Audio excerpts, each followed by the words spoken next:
Hello, guys. How are you? Today, I'm gonna be speaking about dark femininity, but in regard to denying your femininity and the kinds of problems that can possibly arise from this.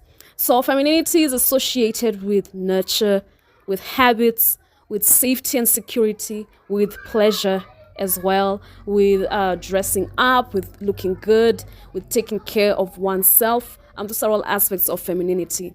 Now, of course, women tend to have more connection with their femininity than men, based mainly on how society has decided to socialize men and women. So most of the time, when men embody feminine traits, it is looked down upon. But anyway, I'm going to be speaking about what happens when you deny your femininity, mostly from a woman perspective.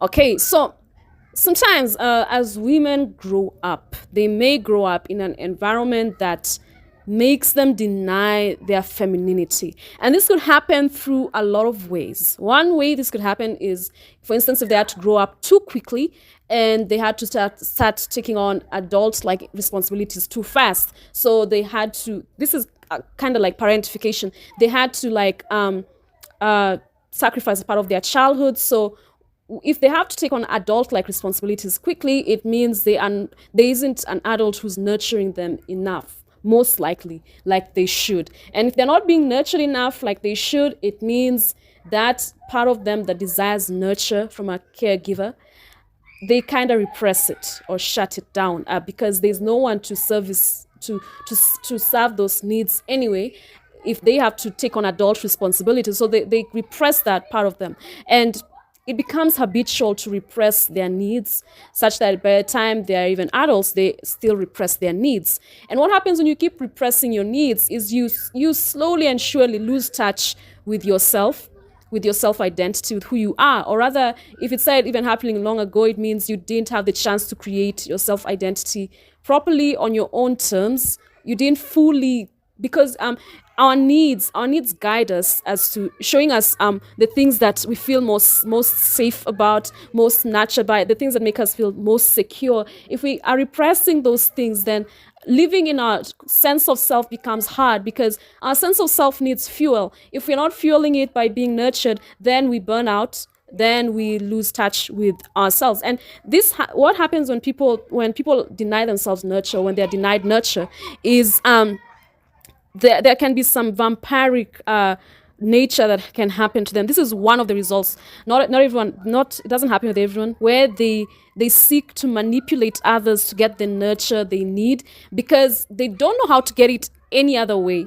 So this can especially happen if the same was done to them, like others dominated them emotionally to get their needs met. So then they get used to getting their needs met through intense emotional manipulation and control, because they don't know how to do it in another way, in a healthy way. What happens is they repress their needs, and then they don't know, they wonder why others don't know their needs, and then they try to control others to get their needs. Do you get it? It's very messed up when you repress your needs, even you don't know them well, but then get mad at others for not meeting them if you yourself did not communicate your needs. So now you have to control others to get your needs. So that's one way this can happen. Another way, repressing our femininity can affect you is, how can I say it? You can lose contact with your creativity.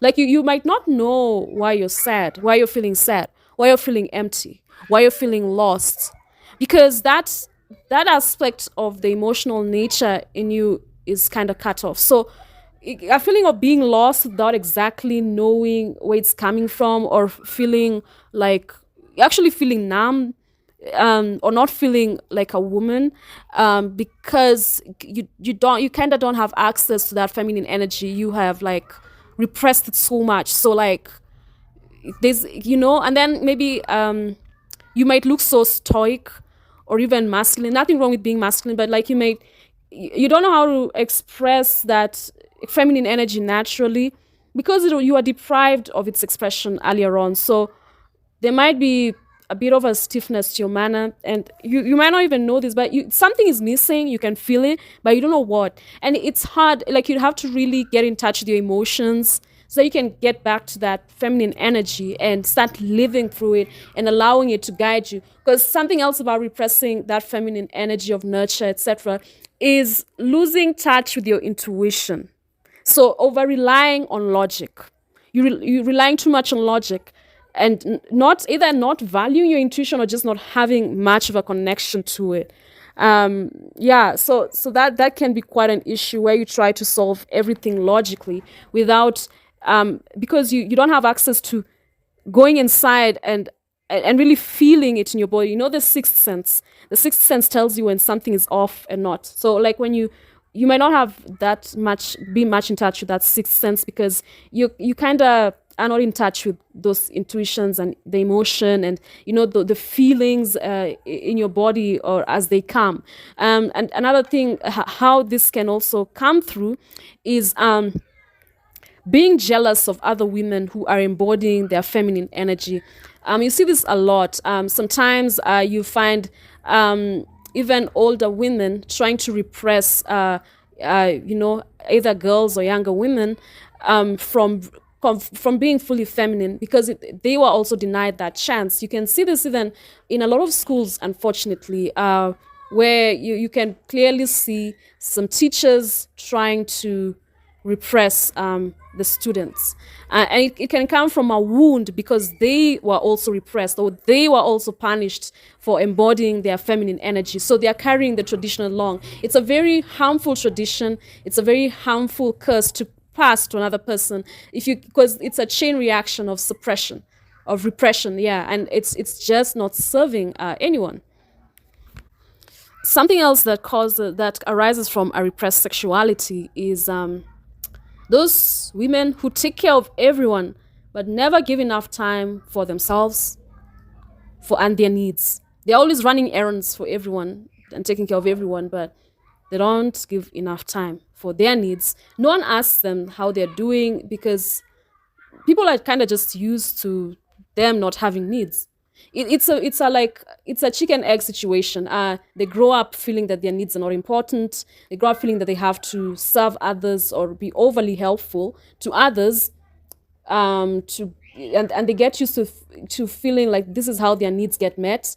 So but they never express their needs because they grew up feeling that their needs are not important. So others also get used to them doing stuff for them but never needing to ask them how they're doing. So it's a very dangerous cycle. So if that is you need to get in touch with your needs and start making them a priority because you burn out from that kind of thing. It burns you out and it creates resentment because you wonder why others are not taking care of you like you're taking care of them. It's also a boundary issue because your boundaries were invaded, so you don't know how much is too much care for others and how much is when you should stop, for instance.